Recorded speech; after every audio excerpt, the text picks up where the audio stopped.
नमस्कार सर्वांना. पहा, इथं आपण शेंगदाणे छान तळून घेतलेले आहेत. थोडे जास्त प्रमाणात तळलेले आहे आपण इथं शेंगदाणे. आणि इथं भरपूर सारा कांदा पण चिरून घेतलेला आहे आणि परतायला टाकलेला आहे.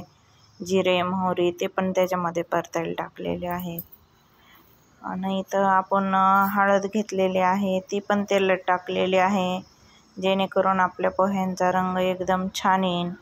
इथं आपण पोहे बनवत आहोत. आज आपल्याला 25-30 प्लेट पोहे द्यायचे आहेत. त्याच्यामुळं आपण इथं पोहे बनवत आहोत. भरपूर सारी हिरवी मिरची, कढीपत्ता घातलेला आहे. पोहे पहा भिजवून ठेवलेले आहे आणि त्याच्यामध्ये आपण अगोदर मीठ वगैरे घालून खालीच पूर्ण सगळे मिक्स करून घेणार आहोत. त्याच्यामध्ये कोथिंबीर पण घालून मिक्स करायचे आणि नंतर आपल्याला पातेल्यात टाकायचे परतायला, किंवा तुमच्याकडे मोठी कढई असेल त्याच्यामध्ये टाकून घ्यायचे, म्हणजे छान आपल्याला असे हलवता येतात. व्हिडिओ आवडल्यास नक्कीच लाईक, सबस्क्राईब करा, शेअर करा. आणि खूप छान असे आपले हे पोहे परतून झालेले आहेत.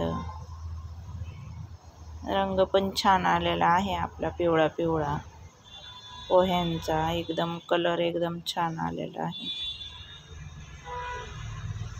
व्हिडिओ आवडल्यास नक्कीच लाईक करा. तुम्ही पण एक वेळेस नक्की भेट द्या हॉटेल ताईसाहेब,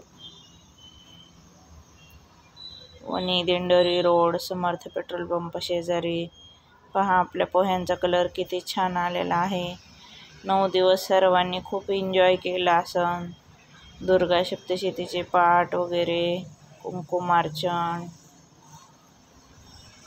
सगळ्यांनी रंगीबेरंगी साड्या घातल्या असत्या. 9 दिवस वेगळे कलर.